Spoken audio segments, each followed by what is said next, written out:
અમદાવાદમાં વધુ એક સ્કૂલમાં બેદરકારી સામે આવી છે। વિદ્યાર્થીએ મિત્રની બોટલમાં ઇરાદાપૂર્વક કેમિકલ ભેળવ્યું હતું। કેમિકલની ગોળીઓવાળું પાણી પીતા તે વિદ્યાર્થી બેભાન થઈ ગયો। ઝઘડાની અદાવતમાં ધોરણ 6 ના વિદ્યાર્થી જે મહેજ 11 વર્ષનો બાળક છે તેનું આ કારસ્તાન હોવાનું સામે આવ્યું છે। તેના સીસીટીવી દ્રશ્યો પણ સામે આવ્યા। રિસેસમાં મિત્રની પાણીની બોટલમાં કેમિકલવાળું પાણી તેણે ભરી દીધું। મણિનગરની દુર્ગા સ્કૂલનો આ બનાવ છે, જેમાં તેમના પ્રિન્સિપલ છે કેતન શાહ। તેમણે કહ્યું કે કેમિકલવાળું પાણી પીતા સામાન્ય તબિયત ખરાબ થઈ હતી। હવે તો સારું છે, ભગવાનની કૃપા છે કે સામાન્ય તબિયત જ ખરાબ થઈ, નહીં તો કદાચ સાહેબને એવું હતું કે કંઈ વધારે થયું હોત તો કદાચ તે સારો આન્સર આપત, પરંતુ સામાન્ય તબિયત ખરાબ થઈ। ગોળીઓ નાખનાર વિદ્યાર્થીના વાલીઓ સાથે ચર્ચા કરી ગોળીઓ નાખનાર વિદ્યાર્થીને રજા પર ઉતારી દેવાયો। અમદાવાદ ડીઈઓ રોહિત ચૌધરી અમારી સાથે ફોનલાઈન પર જોડાયા છે। સર, શાળાઓમાં આ શું થઈ રહ્યું છે? ના શાળાના સંચાલકોનો કંટ્રોલ છે, ના અમદાવાદ ડીઈઓનો કંટ્રોલ છે આવી શાળાઓ પર કે જ્યાં આ પ્રકારની હરકતો હવે વારંવાર સામે આવી રહી છે, કે જ્યાં શાળાની બહાર મારામારી થઈ રહી છે, શાળાની અંદર વિદ્યાર્થીઓ અન્ય વિદ્યાર્થીઓને કેમિકલ વાળું પાણી પીવડાવી રહ્યા છે, અને 7 ડે નો બનાવ તો હજી ઉભો જ છે। સર, સૌથી પહેલા તો હું આપને એ ધ્યાને રાખવા માંગુ છું અને લેવા માંગુ છું કે આમાં સંચાલક, દાખલા તરીકે સંચાલકની પ્રત્યક્ષ કોઈ જાણી જોઈને એવી કોઈ ભૂલ ના હોય કે કોઈ શિક્ષકની પણ નથી। બાળકો વચ્ચે આપણે પણ ભણતા હતા, અત્યારે પણ ભણીએ, નાની નાની બાબતોમાં ઘર્ષણ થતા હોય।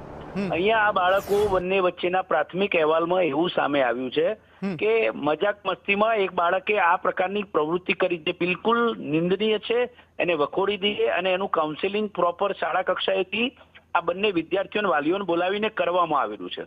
વધુમાં આવું અન્ય શાળાઓમાં ન થાય તે માટે આપણે બધાએ જાગૃત થઈ સમાજને જાગૃત હા સર, એટલે સીધી રીતે કોઈનો વાંક છે કે નથી એ તો આપણે પૂછ્યું જ નથી, પરંતુ સીધી રીતે વાંક કોઈનો તો કાઢવો પડે કે વારંવાર આ પ્રકારના બનાવો ન બને। સર, તમે કહ્યું કે ડીઓ, દાખલા તરીકે ડીઓ ને 2200 શાળાઓ આવે અને 10 લાખથી વધુ વિદ્યાર્થીઓ અમદાવાદમાં છે। એટલો કંટ્રોલ સંચાલક અને શિક્ષકો દ્વારા કરવામાં આવે છે, તે ખૂબ કરવામાં આવે છે। પ્રવર્તમાન પરિસ્થિતિ શું છે એમ પૂછો કે જેના કારણે આ પ્રકારની બનાવો બને છે। જેમ કે એવું કઈ અમદાવાદનું જ છે એવું એ નથી, આ સમગ્ર તે સોશિયલ મીડિયા હોય કે ઘણી વખતે આ ક્રાઇમ પેટ્રોલની સિરિયલો છોકરાઓ જોતા હોય અને એમના ઉપર ક્યાંક ક્યાંક આવી અસરો થઈ છે, બરાબર। સર, સેનાથી શું થયું છે એ તો જાણવાનો મારો કોઈ મોટિવ જ નથી ને। મારો તો મુદ્દો એ છે કે આવું થયું છે ને મારે તમને સવાલ કરવાનો છે। થયું છે ના એ દાખલા તરીકે તમે સમજો, એનું અમે તપાસના માટે શિક્ષણ નિરીક્ષકને તપાસના આદેશ પણ આપ્યા છે અને પ્રાથમિક અહેવાલમાં એવું જે આવ્યું છે એમાં બાળક 28 તારીખે રિસેસના સમયમાં જો આ પ્રકારની વસ્તુઓ થાય છે સર, તો એ સમયમાં પણ કોઈ વ્યક્તિ ત્યાં ઉભો હાજર હોવો જોઈએ કે જે આ પ્રકારની ઘટનાઓને અટકાવી શકે। મારો સવાલ ખાલી એ જ હતો સર, સીધી રીતે કોઈને પણ બ્લેમ કરવાનો મારો ઈરાદો નથી, પણ વસ્તુ એ છે કે આ પ્રકારની ઘટનાઓ જે છે ને તે અટકવી જોઈએ। બસ મારો એક નિર્દોષ સવાલ છે સર। અટકવી જ જોઈએ, રોકવી જ જોઈએ, અને રોકવા માટે મીડિયા એને પણ એટલી જ હકારાત્મક ભૂમિકા ભજવી અને કાઉન્સેલિંગ શાળા કક્ષાએ વિદ્યાર્થીઓનું પ્રોપર થાય, સમાજમાં સારું એનું એવા ઉદાહરણો કે ભાઈ અત્યાર સુધી આવું નહોતું બન્યું, આટલા બધા વિદ્યાર્થીઓ છે, કોઈ જગ્યાએ આવું નથી બન્યું, તો અહીંયા બન્યું તો એને કેવી રીતે રોકી શકાય, એના માટેના પ્રયાસો કરી શકાય। આ બંને બાળકો અઠવાડિયા પહેલા જ્યારે એમના વચ્ચે કંઈક સામાન્ય કંઈક બન્યું હશે અને પેલા એ મસ્તી મજાકમાં એવું સ્પષ્ટ એમણે લેખિત નિવેદનમાં આપ્યું છે કે હજુ તો એ પીવે પહેલા જ એને ગંધ આવી, એ બાળક પણ બાજુમાં જ હતો।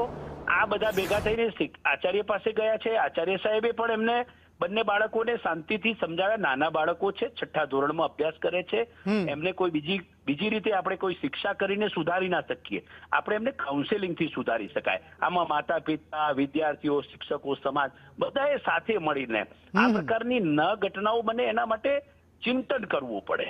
પણ માતા પિતા તો શાળાએ નથી આવવાના ને સર? નહીં, આમાં કેવું છે કે ઘરની અંદર ઘણી વખતે સારા સંસ્કારો આપવા, એ મોટા ભાગનું કામ તો કેવું છે ઘરથી શરૂ થતું હોય છે।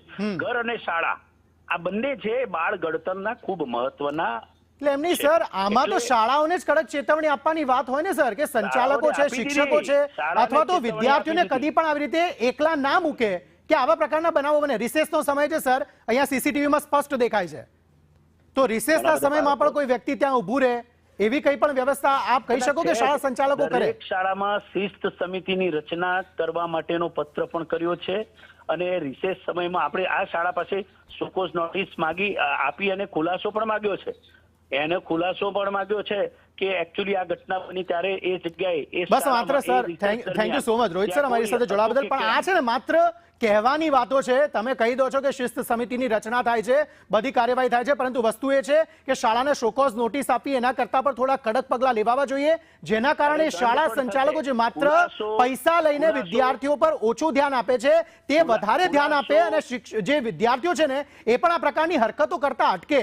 કારણ કે 6ઠ્ઠા ધોરણમાં ભણતો જો વિદ્યાર્થી આ પ્રકારની હરકત નાના અત્યાર માનસ પટ પર કરે છે તો હજી તો મોટો થઈને બીજું શું કરી શકે? અત્યારથી જે વસ્તુને કંટ્રોલ કરવાની જરૂર છે, જેમાં જવાબદારી સૌથી પહેલી શાળા સંચાલકોની જ આવે છે. માતા પિતા પોતાના વિદ્યાર્થીઓને શાળાએ મોકલે છે, ત્યારબાદ એ શાળા સંચાલકોની જવાબદારી છે કે વિદ્યાર્થીને સાચવે, અને ડીઈઓની પણ એટલી જ જવાબદારી બને છે કે શાળા સંચાલકોને કડક ચેતવણી આપે, જેના કારણે આ પ્રકારની ઘટનાઓ ન થાય. ચોક્કસ આભાર સર. ચોક્કસ અમે